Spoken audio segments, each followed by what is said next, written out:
grande, porque ontem, por exemplo, anteontem, né? Porque ontem teve a palestra também. Anteontem eu gastei quase 2 horas e meia sobre esse assunto. Então, o EBITDA ele é interessante para vocês porque ele vem ganhando muito espaço, muita notoriedade no mercado. Ele é uma abreviação de um termo em inglês, que é Earnings Before Interest, Tax, Depreciation and Amortization. Não chamam com a abreviação do termo em português porque fica muito feio, tá, gente? Eu acho horroroso o nome em português. Nome não, a abreviação.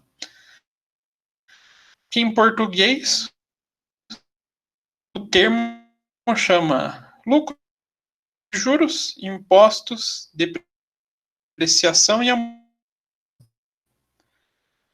Tem uma falha no termo aqui, teria que ter também mais exaustão, mas não colocaram. E a abreviação fica com esse nominho horroroso, feio, Lagida.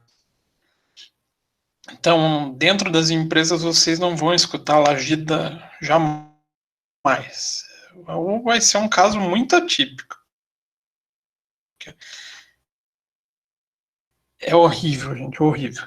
Então, EBITDA, aí vocês vão ouvir muito. Muito mesmo.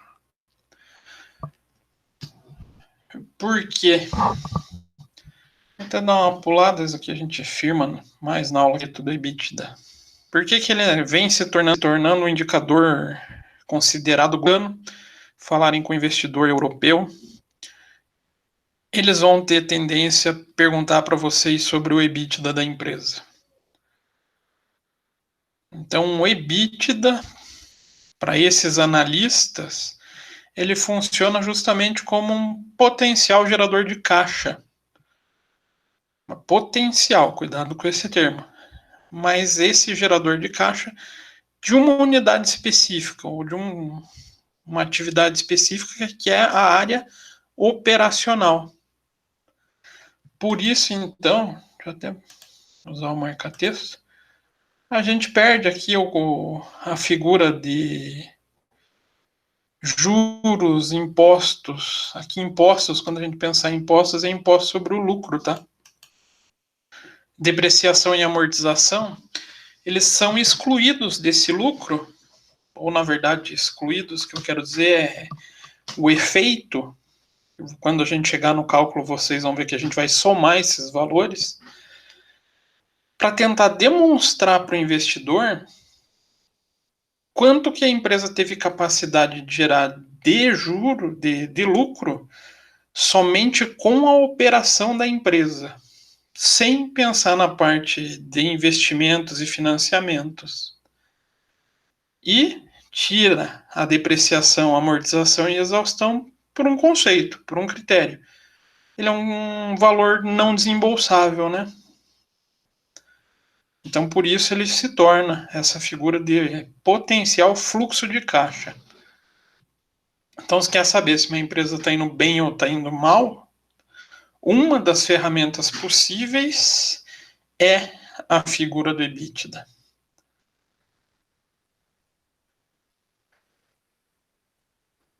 Então, aqui um exemplozinho do cálculo.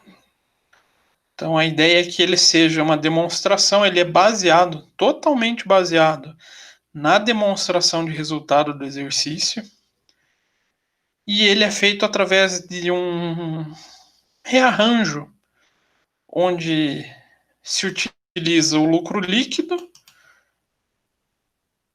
mais as provisões para IR, mais despesa financeira, mais depreciação, amortização e exaustão. Para indicar, então, a gente exclui esse efeito dessas despesas, né, desses gastos, para encontrar esse EBITDA. Então, informação, ele tem uma característica de levar informação para esses usuários, para esses investidores, E será que o administrador que está gerando essas informações tem interesse em divulgar isso para o investidor? Mostrar se a operação da empresa está boa. E se ela é uma boa empresa para investir, se a operação dela é rentável, vai chamar a atenção do investidor? Com certeza. E com um detalhe ainda, uma métrica que você pode usar aqui, na Europa, nos Estados Unidos. Não são todos os países da Ásia, mas os mais desenvolvidos utilizam o EBITDA. Sim, professor. Lá onde Oi, eu trabalho, eles usam o EBITDA até como métrica para definir a nossa participação de lucro. para desempenho, né? Aham. Vocês sabem que eu trabalhei na LL, a gente também tinha métrica baseada no EBITDA. Por quê?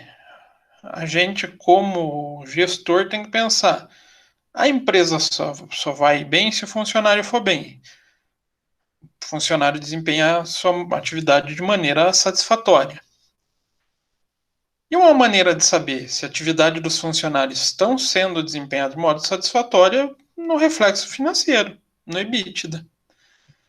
Então ela também vem sendo usada para remuneração variável. Então, é bem comum. As empresas grandes, as multinacionais, não só as de capital aberto. Eu também já trabalhei na Bosch. A Bosch também utilizava o EBITDA para isso. Então ela trabalhava essa informação justamente até para que o funcionário buscasse melhorar esse EBITDA. Ah, por quê? Deixa eu abrir um. Eu vou voltar a abrir esse material na aula que vem, mas eu já vou adiantar um pouquinho com vocês.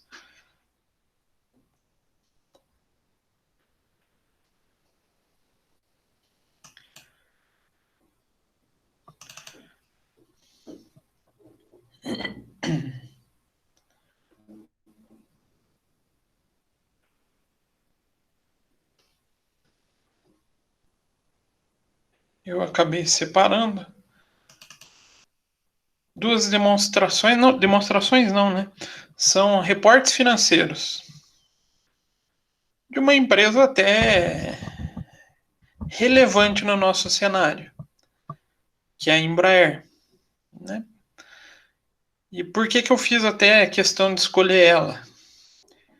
Ela tem muito capital estrangeiro, muito. E outro fator, ela tem a sua negociação baseada em capital estrangeiro. Então esse relatório é o resumo do que foi apresentado para os investidores referente ao primeiro trimestre de 2020. Eu até na aula que vem vou trabalhar o de 19 e de 20 com vocês. Mas vocês perceberem, até antes de comentar sobre o relatório aqui, são as mesmas informações que são trabalhadas no reporte do conselho. Não sei se vocês já viram essa prática. As multinacionais não, qualquer empresa de capital aberto, ela faz sempre uma conferência com os acionistas. E esse relatório é praticamente a base do que se discute com os acionistas nessas conferências. Reparem qual que é o primeiro indicador financeiro que eles trazem.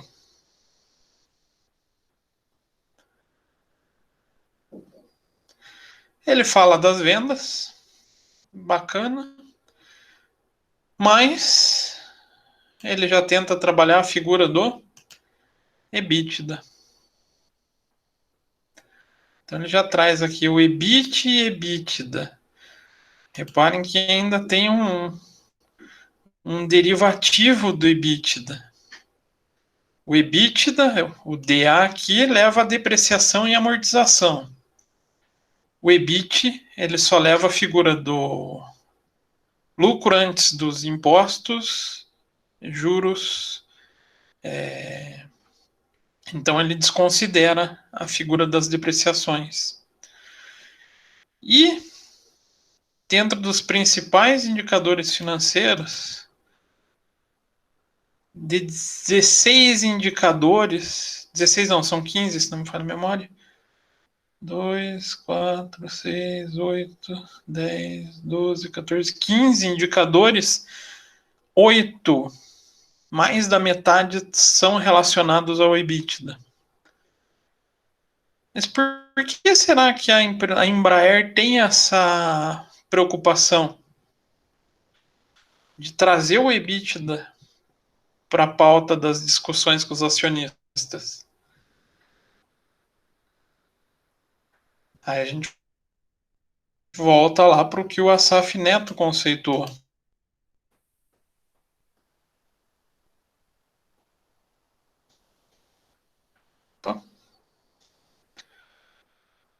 A busca de ser um indicador globalizado. Ele vai conhecer, ele vai entender que é uma métrica de desempenho, vai entender que é um desempenho operacional. Se eu falar com o investidor inglês, ele vai entender. Se eu falar com o investidor alemão, ele vai entender. Como a Embraer ela é financiada principalmente por capital estrangeiro, qual que é a melhor ferramenta que eu tenho para usar? O EBITDA. Então, ele tem toda uma figura de função informacional, daí a gente vai discutir isso na aula que vem, bem detalhado. E ele tem ainda essa figura, função contratual. Vocês já pensaram que um indicador financeiro pode ser uma cláusula punitiva para uma empresa? Já ouviram essa possibilidade? Sim, não, talvez. Vocês estão aí ainda? Não, professor. Eu já vi isso se aplicar a funcionários, a algum tipo de cargo de confiança, mas a empresa, sim, não. Pois é, ele pode ser para a figura de endividamento. Então, até a gente vai discutir na aula que vem também. Eu vou trazer outros exemplos de empresas, aqui a Lupatec, onde ela assumiu capitais de terceiros, ela fez empréstimos e financiamentos, onde ela só pode sofrer restrição caso ela não atinja um determinado indicador baseado no EBITDA. Aqui, nesse contrato da Lupatec, ela utilizou especificamente dois. O EBITDA, reparem que tem um termo ali, consolidado pro forma. Vocês vão ver que existe um EBITDA específico que é exigido padronizado. Então, esse EBITDA oficial, ou alguns até denominam EBITDA da instrução CVM 527, vai ser utilizado para indicador dividido pela despesa financeira líquida. Então, o que ele tem que atingir? Ele tem que ser maior do que 2. Então, para que eu não seja penalizado, esse meu fluxo de caixa operacional tem que ser pelo menos 2 vezes o valor da despesa financeira. Por que será que eles colocaram isso? Qual a finalidade? O que será que eu consigo trazendo esse indicador como cláusula restritiva, onde ele tem um índice mínimo de 2? Meu EBITDA tem que ser 2 vezes o valor da despesa.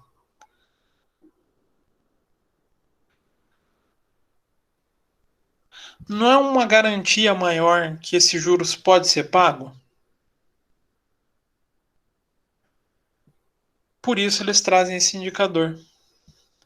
Então aqui eles garantem uma métrica onde eles têm uma garantia de pagamento. Ou igual aqui, a dívida líquida dividido pelo EBITDA tem que ser menor que 2,5. Então, se eu pegar o total da minha dívida, dividir pelo EBITDA, a minha dívida não pode ser superior a 2,5 vezes o meu EBITDA. Por quê? Que garantia traz esse índice? Que eu vou precisar, no máximo, 2,5 períodos para fazer esse tipo de pagamento. Isso garante uma liquidez financeira. Se a gente for ver outros casos, for ver empresas que não têm essas cláusulas punitivas, muitas vezes vai passar de 2,5, vai 3, 4.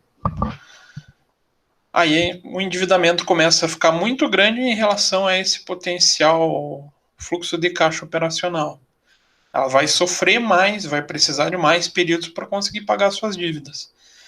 Por isso, essas instituições financeiras vêm aplicando essa. E que alguém descumpre?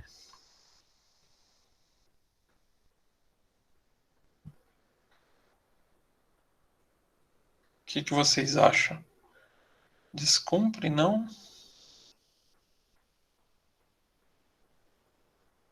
Pode descumprir, gente. E às vezes a penalidade dói. Dói. Até a gente vai passar daí pelo caso das Forjas Taurus. Em 2013, ela fez algumas modificações e uma redivulgação das demonstrações e teve a quebra de contrato. Toda a dívida dela que estava pro longo prazo, então pensem vocês têm um planejamento financeiro para vencer em 12 meses. Vencer superior a 12 meses. Tem o problema de quebra de contrato e a dívida passa toda para o curto prazo, vencer a 12 meses. Será que isso vai causar um pouco de problemas na hora da gestão financeira? Pensem vocês, comprou um carro financiado em 24 vezes. De repente você vê todas as parcelas vencendo dentro de 12 meses. Vai gerar um rombo no orçamento? Vai, né? Foi o que aconteceu com a Taurus em 2013. Então ela tem também essa função contratual e ela teve um período. Então hoje a gente só está passando esse resumão para vocês, tá? De regulamentação. Então, como não existia regulamentação para o EBITDA, e infelizmente o ser humano, quando pensa em tirar vantagem, é um sujeito um pouco criativo, né? Existia muita fraude com o dito EBITDA. Não sei se vocês já ouviram falar dessa empresa. WorldCom. Não ouviram? Então vamos fazer melhor. Já viram o filme As Loucuras de Dick Jane? Acho que não. Não é esse filme, não. Esse é comédia, hein? Esse filme é comédia. Com Jim Carrey. É verdade, é uma comédia. Com Jim Carrey, isso mesmo. O pano de fundo do filme é esse caso. Se vocês querem ver um pouco de comédia, estudando um caso de fraude financeira, fica a dica pro fim de semana. As Loucuras de Dick e Jane. Porque ali eles fizeram uma sátira, né, sobre esse caso, né? Mas o golpe que essa WorldCom deu foi muito grande nos acionistas. ela fazia despesas da própria WorldCom ser registrada em subsidiárias dela e fazendo com que a receita ficasse muito alta sem despesa. Com isso, aumentava lucro, aumentava EBITDA. Quem olhava os indicadores da empresa pensava, puxa, essa empresa é o paraíso para investir. É nela que eu vou investir. Quando descobriram que as sucursais tinham todas as despesas registradas, aí estourou a bomba, a empresa veio à falência, levou o dinheiro de todo mundo para o ralo. E não sei se vocês já sabem, provavelmente já, né? O americano ele tem a cultura do investimento em empresa de capital aberto muito grande. Muita gente faz a própria previdência, a constituição da aposentadoria dele em mercado de capital. Então muita gente quebrou nesse período por causa dessa fraude. Aí surgiu a necessidade de regulamentação.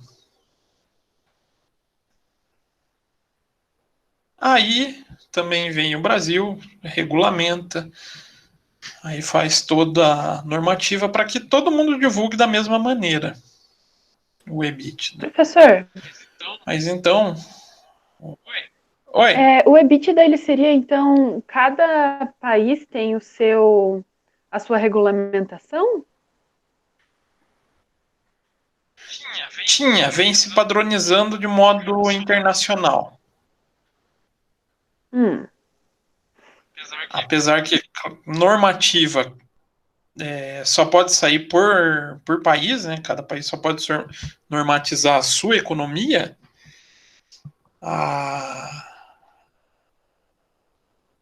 Os mercados eles vêm seguindo a mesma linha de tratamento. Inclusive, esse escândalo ele fez uma reviravolta no mundo contábil. Por quê? A gente tinha uma contabilidade até 2007 totalmente voltada para a área fiscal. Desde 2007 a gente vem adotando padrões internacionais. Então, desde esse escândalo, vem ganhando notoriedade as normas internacionais de contabilidade. E essas normas também facilitam com que o EBITDA seja... não dá para falar normatizado, mas com que todo mundo apresente um mesmo padrão. E as próprias bolsas, elas tentam seguir padrões semelhantes, né?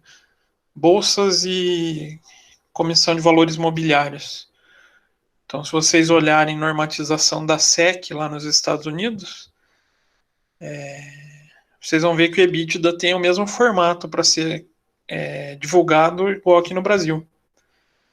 Então, se vocês pegarem uma empresa americana e uma brasileira e colocarem para análise, vocês vão poder confrontar com confiabilidade. Por quê? Ali vão estar falando as mesmas línguas. Qual que é a dificuldade como analista financeiro quando a gente faz análise de demonstração ou de índices? Possíveis variações na geração da informação. Se eu tiver essa geração de informação feita de modo diferente, eu não consigo confrontar os resultados, né? Eu vou acabar confrontando, igual o linguajar popular fala, laranja com banana. Não vai dar certo. E o EBITDA ele vem conseguindo suprir isso. Então, por isso, se vocês saírem pesquisar nos relatórios de investidores, relatório para investidores, vocês sempre vão achar as administrações dando destaque para o EBITDA. Então, geralmente, índice que eles dão destaque: rentabilidade. Então, quanto do lucro, quanto da receita se transforma em lucro, e o EBITDA. Indicadores de desempenho, esses dois são muito fortes.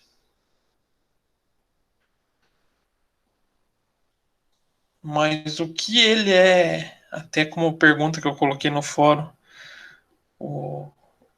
qual a principal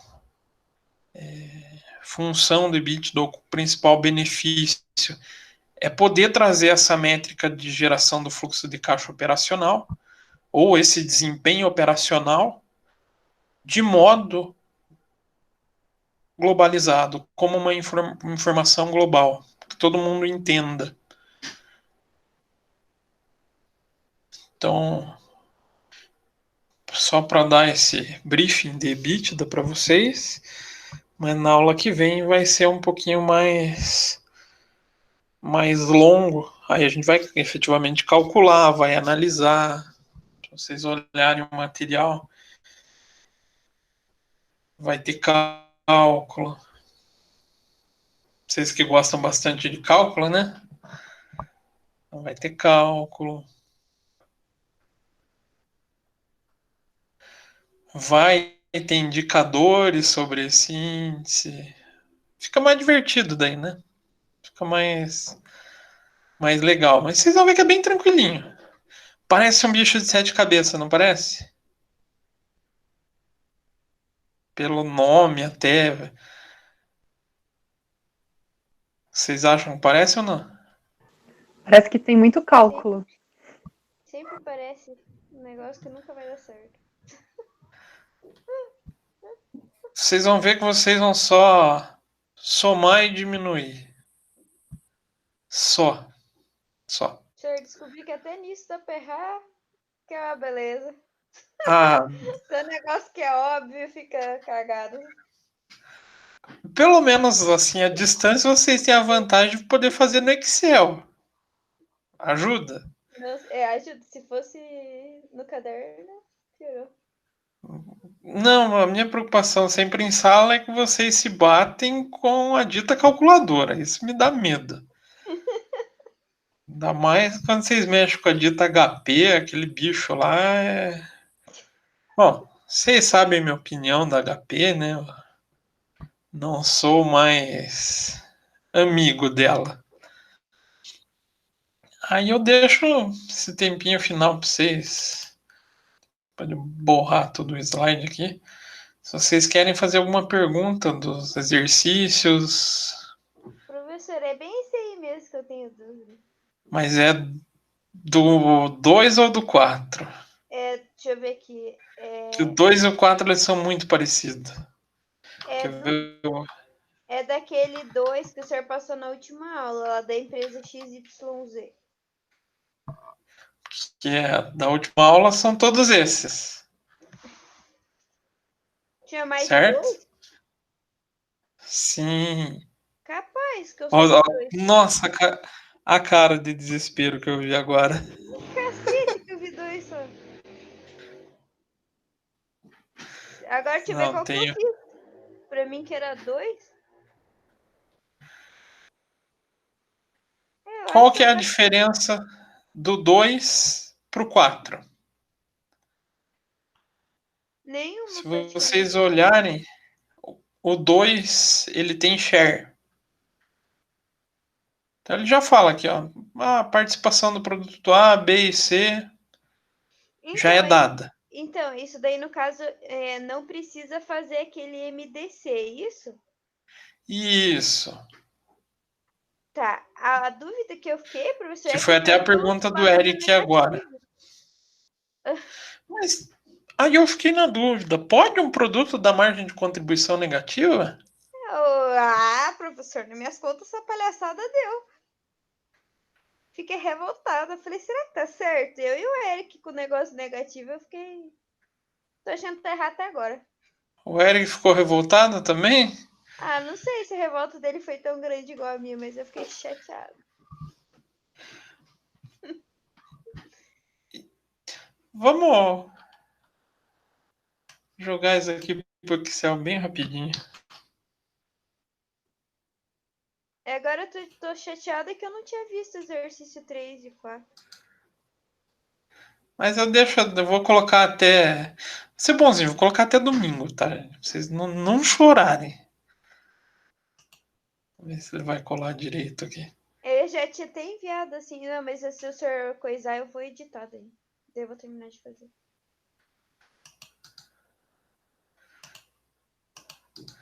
Só pra.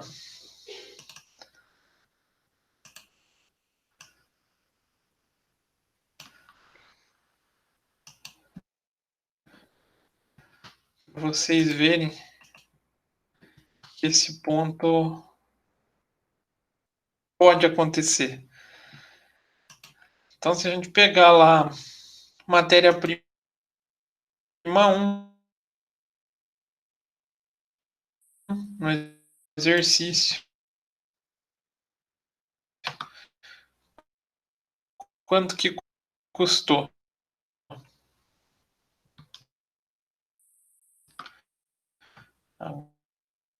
Agora meu computador resolveu ficar lento. Matéria-prima 1, 4,50, certo? Oh, meu Deus. Acho que eu abri muito exercício. Ultimamente o meu Excel tem.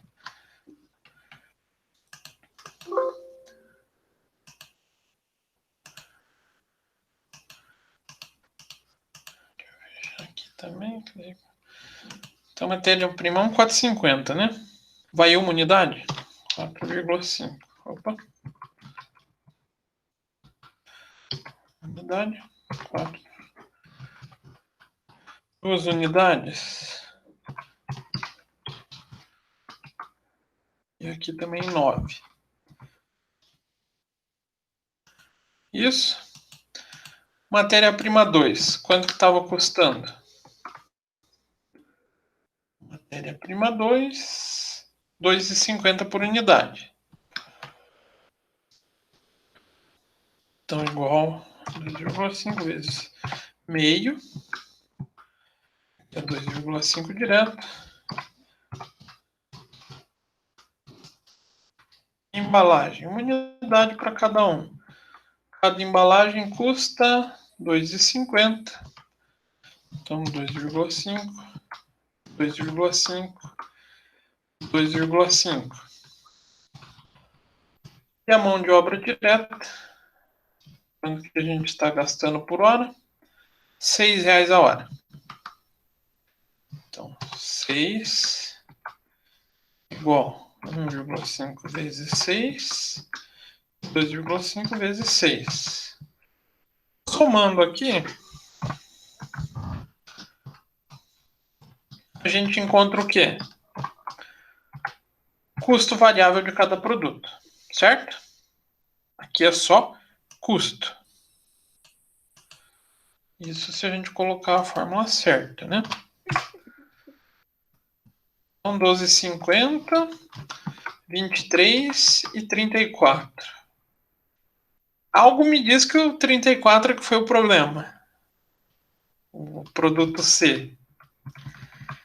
Aí a gente vai para o cálculo da margem de contribuição de cada um deles.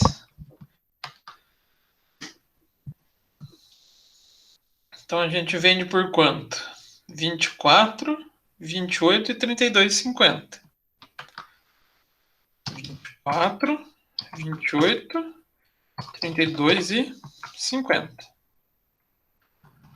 Então, 14 e 25, 23 e 34. Falta despesa variável. O que a gente tem de despesa variável aqui? Eu tenho mais dificuldade em despesa variável. Somente a comissão. É.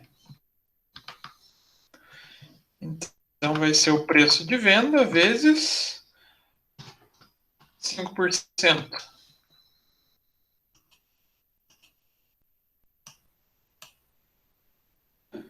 Aí a margem de contribuição, preço de venda menos custo variável menos Despesa despesa variável.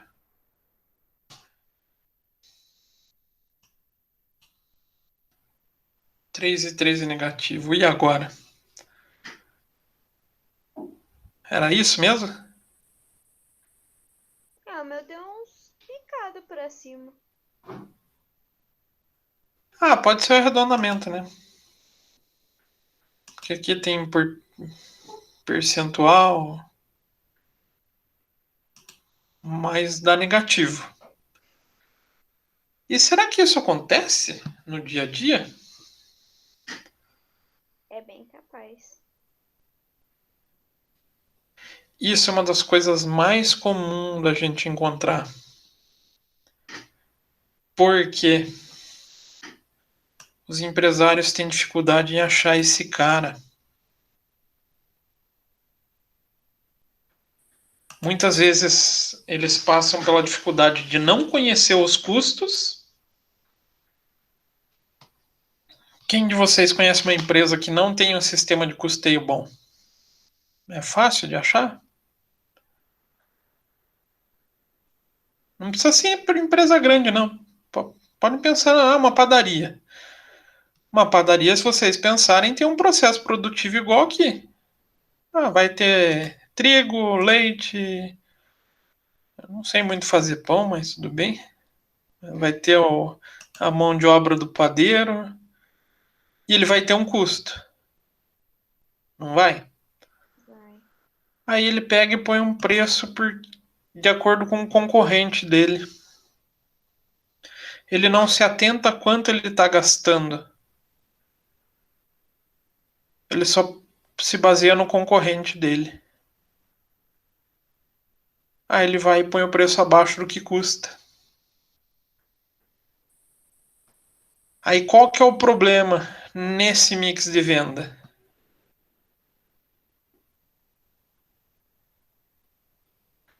Esses dois caras vão ter que trabalhar para pagar esse cara.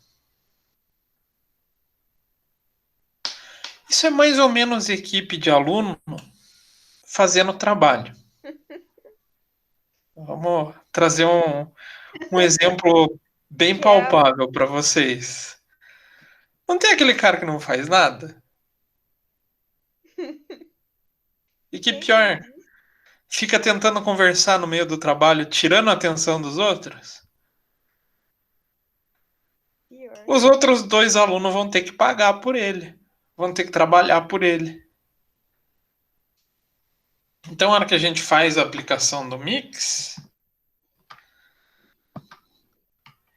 que é o quê? 25, 35 e 40. E olha o problema. 25%, 35% e 40%. Ele ainda tem a maior participação nas vendas. Às vezes ele está até vendendo a mais porque o preço dele está abaixo do normal.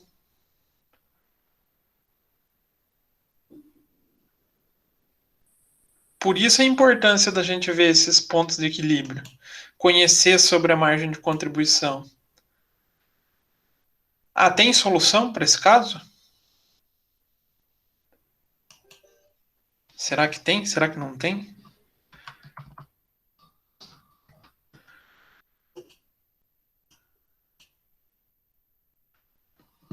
Será que dá para resolver esse produto C não dá? Teria que tentar, tipo, achar algo que conseguisse baratear o custo dele variável e também aumentar um pouco o preço de venda. São esses dois os principais caminhos. Primeiro, será que eu posso aumentar o preço? Se puder, eu dou uma aumentada, né? De repente, eu pesquiso no mercado e vejo que a galera está vendendo um produto similar a 37. Então, eu posso ir lá e aumentar. Começa a ter positivo, né? Meu Deus, não tem como aumentar. A galera tá todo mundo vendendo a 32. Eu tenho que vir trabalhar com esses dois valores, principalmente esse. tentar reduzir ele. Se eu consigo reduzir, aí eu consigo transformar essa margem negativa para margem positiva.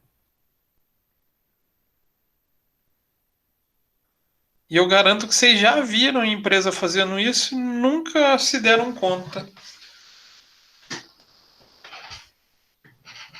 Para os que gostam principalmente de bolacha, chocolate, já passaram por isso. Por quê? Produto igual chocolate. Eu acho que é um bom parâmetro, né? Chocolate, todo mundo vende num patamar assim, um preço meio estável, não é? Salvo as linhas premium, né? Pegar a Copenhagen, essas marcas mais top, elas têm um potencial. Mas pegar os chocolates oferecidos em mercado, principalmente, eles têm um meio parelho, não tem? Ou vocês não estão acompanhando o preço de chocolate mais? Eu não entendi o que o senhor falou pro senhor. Desculpa, me liga. Pensem em preço de barra de chocolate no mercado. Eles têm um preço meio parelho, não tem?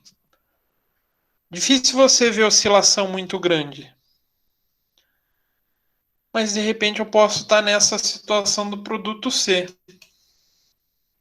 O que eu faço? Tem alguma coisa para fazer? Elas Sim, costumam professor, trabalhar alguns diminuem alguns até o tamanho diminuem. do produto, né? Perfeito, era aí que eu queria chegar, Igor. Aí a gente Senhor, vai, reduziram pela compra metade. feliz da vida o chocolate, pelos mesmos, supondo R$4,50 que a gente vinha pagando. Aí a gente olha no cantinho uma tarja em destaque, novo peso. Aí você percebeu que o teu chocolate diminuiu 30, 40 gramas. Às vezes esse 30, 40 gramas é o suficiente para que ele chegue aqui, por exemplo, e tenha uma queda que consiga apresentar uma margem positiva. Então esse daqui, nesse momento, esse produto que está dando o valor negativo, nesse momento que vocês estão executando a análise, já é fonte de atenção para vocês. Porque vocês já sabem que tem um problema. Pode ser tanto estrutural, quanto de formação de preço, quanto de controle, para vocês revisarem. Complicado, né? Só que aqui, lembrando, né? A gente está passando 3 produtos. E imaginem numa indústria, pensem, uma Unilever da vida, que fabrica de tudo, que vai ter essa planilha aqui com umas 1000 linhas. A análise daí já torna um pouco mais delicada, né? Mas é impossível de fazer? Não, não é. A única coisa importante é que sempre que vocês verem, durante essa elaboração, valores nesse sentido, tem que dar atenção para esse produto. Tem que revisar a produção dele. Porque olha o que ele fez com a margem de contribuição do mix. Se ele não existisse, ela estaria ali 3,40.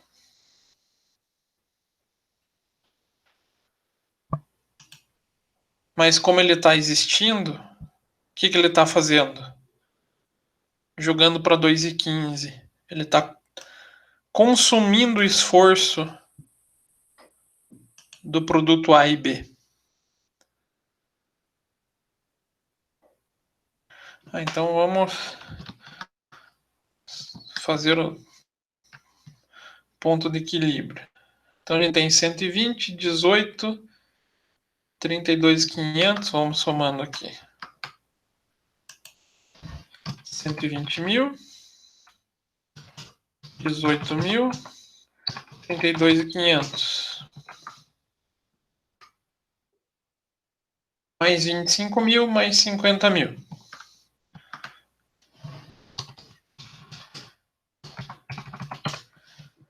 Então aqui a gente tem custos e despesas fixas, né?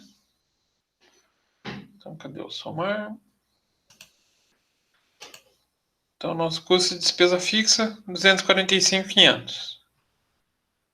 Se eu fizer o ponto de equilíbrio econômico, vai ficar como? Custo de despesa fixa dividido pelo mix de venda. Preciso, aqui daí vai ser em unidades, né? Não vai ser... Vou até deixar o Excel arredondar. 114.319 peças. Se esse produto não tivesse dando esse desgaste na margem de contribuição, então vamos zerar aqui, vamos fingir que ele não produzimos mais ele. Olha a diferença. A fábrica tem que trabalhar menos. Não é interessante isso? Como a margem de contribuição negativa vai fazer a fábrica trabalhar mais ou menos? Então, deixando o produto do jeito que está, minha fábrica tem que ter uma linha para 115 mil peças. Se eu zerar, excluísse ele da linha de produção, vai para 72 mil peças. Mas se eu revejo lá, por exemplo, para o 37, que eu posso vender, já cai para 63 mil peças. Então, conforme eu olho para essas margens de contribuição, vai fazer com que minha fábrica tenha uma sobrecarga de trabalho ou não. E supondo. Então, esse cara que eu não consigo mais aumentar de preço e não consigo retrabalhar estrutura de custo. O que eu posso fazer? Mantenho ele?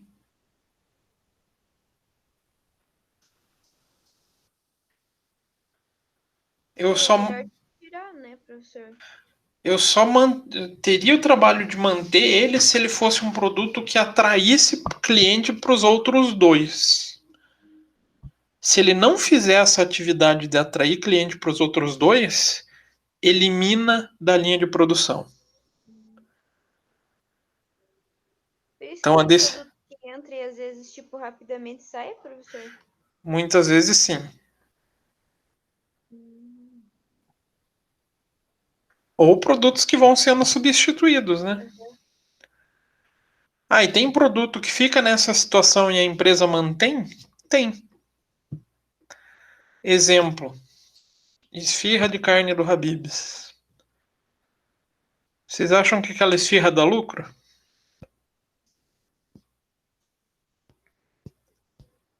Deve dar, horrorosa. Por incrível que pareça, não dá. Ela é ruim. Horrorosa. Mas... Meu Deus. Qual que era a função dela no Habib's? Atrair os clientes. Atrair a galera. Por quê? O cara passa para comprar esfirra, ele não leva só esfirra. É ou não é? Ele gasta com outras coisas. Então, ele vem, compra o produto C, mas ele acaba saindo com o produto A e o B. Então, eu só ia manter esse produto caso ele fosse um chamariz para outras vendas. Se não, eu elimino. Professor, Oi, a Coca-Cola faz um esquema parecido com o produto Coca-Cola. como assim? Vamos lá. Assim, entre os produtos que a marca, que a Spal, por exemplo, produz para a Coca, o líquido da Aham, Coca-Cola é o que menos dá lucro. A margem de sim, contribuição menor que tem. menor que tem. Mas por que que ela mantém? Qual que é o principal interesse? É por conta do nome, do peso do produto, no caso, no mercado. Exatamente. Ela é o que mantém praticamente a empresa do jeito que ela é hoje, né? Então, vamos supor aqui que se o produto C fosse uma Coca-Cola, aí você tem o valor agregado da marca para chamar para outros produtos. Então, pode acontecer isso? Isso pode. Vocês, no dia a dia de vocês podem encontrar margem de contribuição negativa. Feito isso, vocês vão ter que trabalhar nesse sentido, diminuir custo. Eu não consigo. Ele é um produto essencial, eu preciso manter ele na minha linha. Ele atrai cliente para outras vendas para tomar a decisão de como retrabalhar esse produto. Tranquilo? Deu mais ou menos para entender? Deu sim, prof. Aí aqui para achar quanto de cada produto é aquela situação, né? A gente pega a participação de cada um deles e vai multiplicando. Se 114 mil é o total que eu preciso produzir, para o produto A eu preciso 25%. Para o produto B, eu preciso 35%. E para o produto C, eu preciso 40%. Aí eu consigo a figura do ponto de equilíbrio para chegar no lucro zero que a gente espera, né? Aí a diferença pro exercício 4 é a única coisa que vocês vão ter que pegar o preço de venda e aplicar o máximo divisor comum. Que vocês devem já estar cansados de fazer, né? Lá da quarta série. Fatorar os três valores. Por incrível que pareça, essa é o que mais gera dúvida. Lembrar do MDC.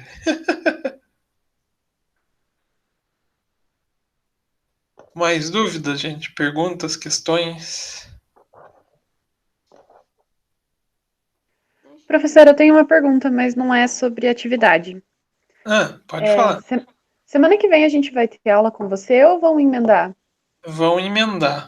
Para sorte de vocês, por causa do calendário não tá previsto, né? A não ser que vocês façam muita questão, a gente dá aula. Mas acho que não, né? O aluno fazer questão de ter aula entre feriado é difícil. Não, mas pelo calendário é recesso. Então daí vocês estão livres de mim. E para vocês que estão no sétimo período, é bom que dá aquele tempinho para trabalhar no TCC, né? É verdade, professor. Projeto integrador também. Tem todo o acúmulo de atividade que vocês podem aproveitar para colocar em dia. Mais dúvidas, perguntas, questões? Professor, hoje vai ter fórum? Eu vi você falando de fórum, mas seria aplicado para hoje? Era só para entrar lá e responder de maneira bem banal Que a pergunta. eu não achei aqui no AVA. Não Semana achou? 12. Peraí. Tá na semana 12. Peraí. Deixa eu ver se eu publiquei, porque tem que ficar marcando um monte de coisa, pá.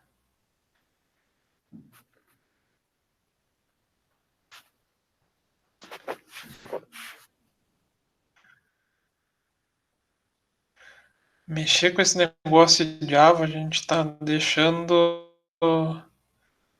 a gente meio louco, sabe?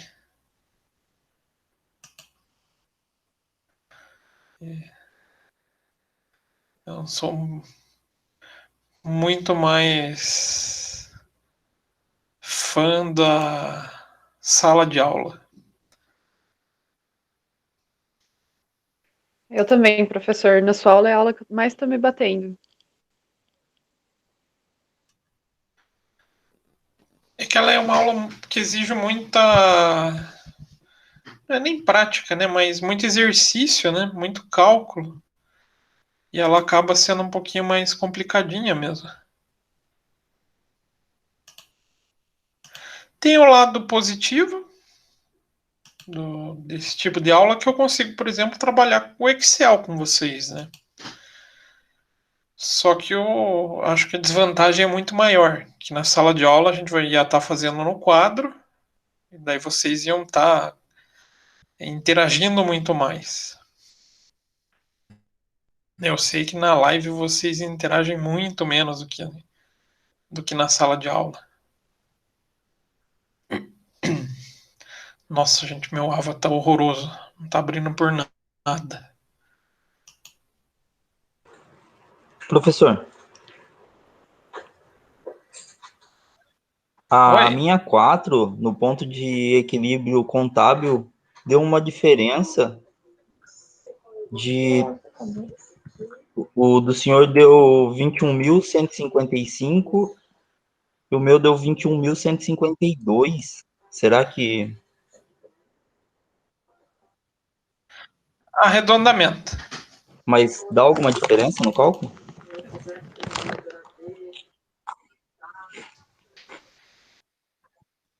Muito pouca. É, então, o seu Muito ficou um pouca. pouco maior na hora de fechar. É, porque eu arredondei tanto no total, no ponto no resultado de todas as peças, quanto no individual. Isso fez com que aumentasse um pouquinho. Ah, mas se não tem problema. Mas a lógica daí. Não, não. Para mim, o que eu busco que vocês entendam é a lógica. Aham. A ideia. Ah, não está publicado. A ideia de replicar o valor exato que eu chego, para mim, isso não é. Não é o principal. Para mim, o principal é que vocês consigam entender como foi feito, principalmente para poder usar lá fora, né, no dia a dia, Sim. pra vocês terem uma noção de como podem fazer. Não, beleza. Então, só da maneira que você está me respondendo, para mim já deu para ver que tá atendendo a minha expectativa. Você entendeu o cálculo. Beleza. Obrigado. De nada. Ó, como eu fiz a cagada de deixar o fórum oculto, eu vou deixar ele até domingo também para vocês, tá? Beleza, professor, obrigado. Beleza, prof. Ainda bem que vocês me avisaram, que eu não tinha visto que estava oculto. E eu trabalho, então vou prorrogar até domingo para vocês entregarem. Beleza. Ô, professor, deixa eu fazer mais uma pergunta. Professor. Beleza? Deixa eu fazer mais uma perguntinha. Pode. Professores têm, assim...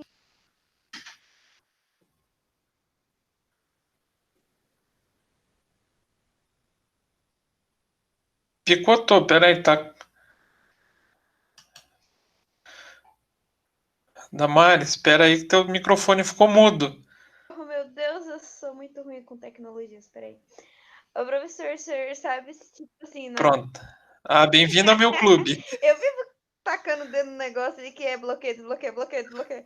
Então, professor, é o seguinte, se a gente não voltar à aula presencial, né, vai, tipo, se estender um pouco mais as nossas aulas no online, alguma coisa assim? Não sei se o senhor tem alguma informação. Acredito que não. Acredito que não. Vai ficar no prazo do calendário mesmo. Mas, tipo assim, vamos supor, igual a matéria do senhor, tipo, não chega a estar atrasada, tipo... em relação do planejamento que tinha sido feito. Porque daí, como, tipo, igual tem essas Não, não. palestras, esses negócios, sempre acho isso um negócio pra atrapalhar. Sei lá. Não, mas se pegar os tópicos que eu planejei de trabalhar com vocês, tá dentro do cronograma. Ufa. Claro, não com a mesma efetividade de uma sala de aula, né? Sim. Isso a tecnologia nunca vai suprir a gente, mas em termos de conteúdo vai dar para completar tranquilo. E até eu não sei se daí semestre que vem eu tô com vocês de volta, não sei que matéria que vocês têm. Eu sei que vou ter 3 turmas em ADM.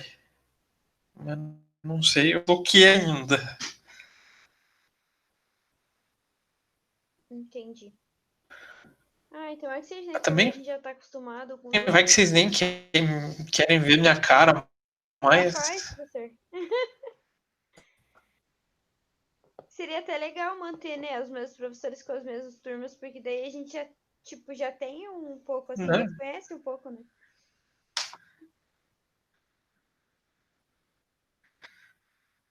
E tem professor que vocês não gostariam de manter. Isso é natural. E só pela sua risada eu já tô percebendo. Tem mesmo. Não é do senhor, hein? Só vou deixar claro. A minha Então toalha já tá se bom. desfez todinho. Mas a gente entende que determinadas turmas têm mais afinidade com um ou outro professor, isso é natural. Isso faz parte da aprendizagem, faz parte do estilo de aprendizagem de cada turma. Então daí faz com que alguns gostem mais de um professor, outros gostem menos. O coletivo, às vezes a turma gosta mais de um professor, de outros menos. Isso é normal. Normal. E o que eu tento é me esforçar para tentar ensinar alguma coisa para vocês, né? A gente tenta. Mas às vezes não é tão bom para isso, mas a gente tenta.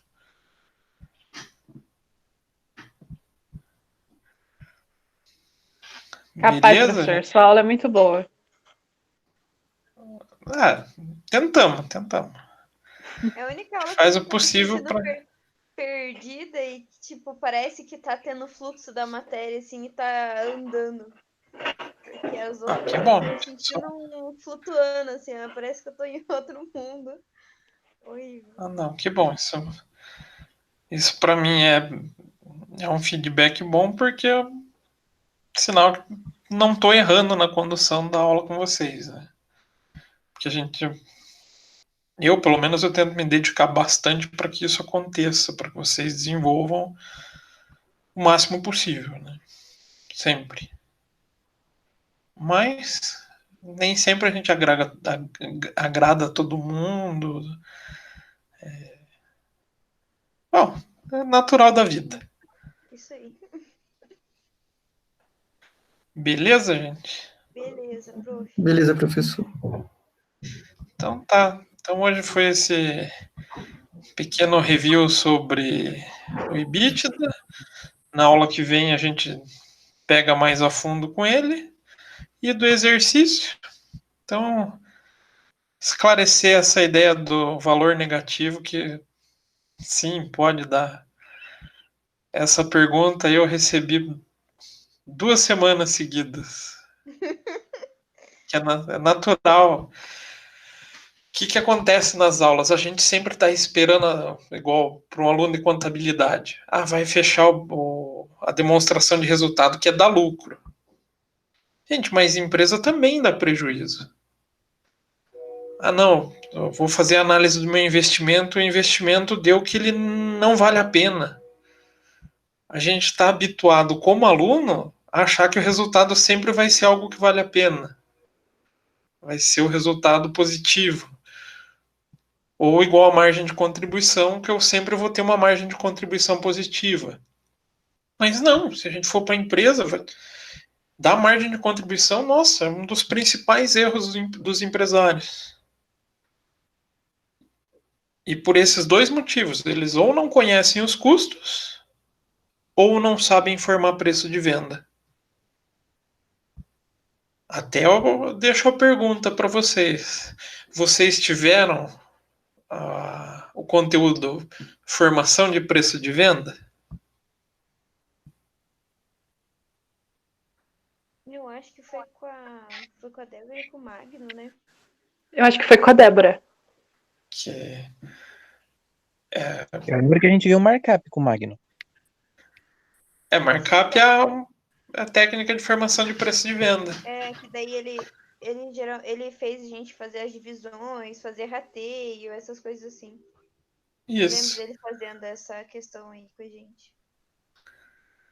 Então é importante porque quando vocês saírem para o trabalho, para o mercado de trabalho, vocês vão ver que os empresários, os que não são formados na área de negócios, não têm a menor noção disso. E vocês saem com a ferramenta para poder trabalhar o conceito com eles. Isso é importante. Beleza, então, gente? Beleza, prof. Então tá. Então nos vemos Beleza. depois do feriado, se tudo der certo. Então, bom fim de semana para vocês, bom descanso. E já vou postergar a data do trabalho lá para vocês. Tá bom? Tô aqui.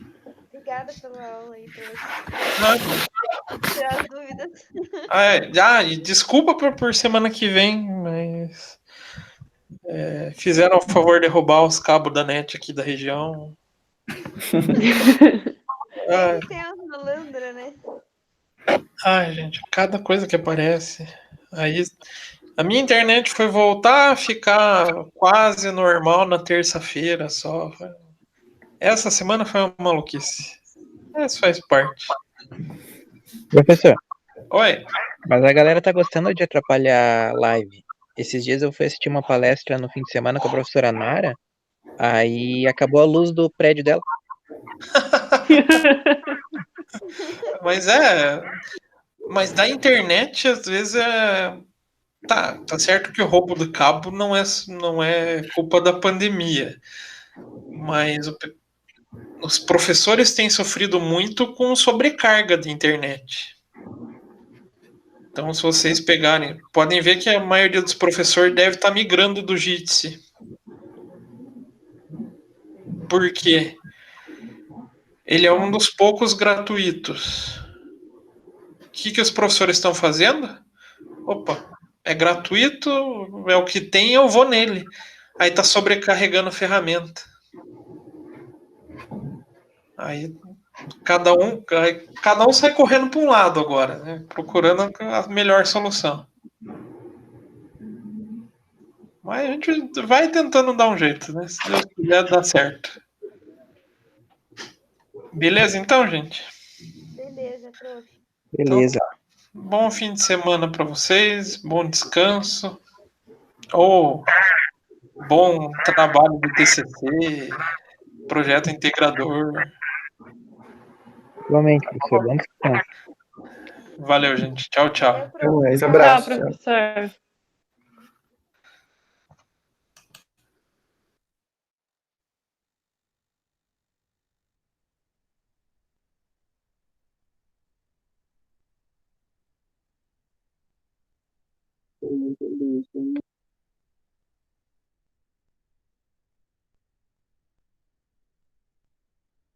Ô, Rodrigo,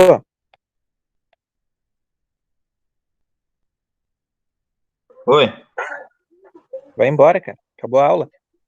Agora é você, cara.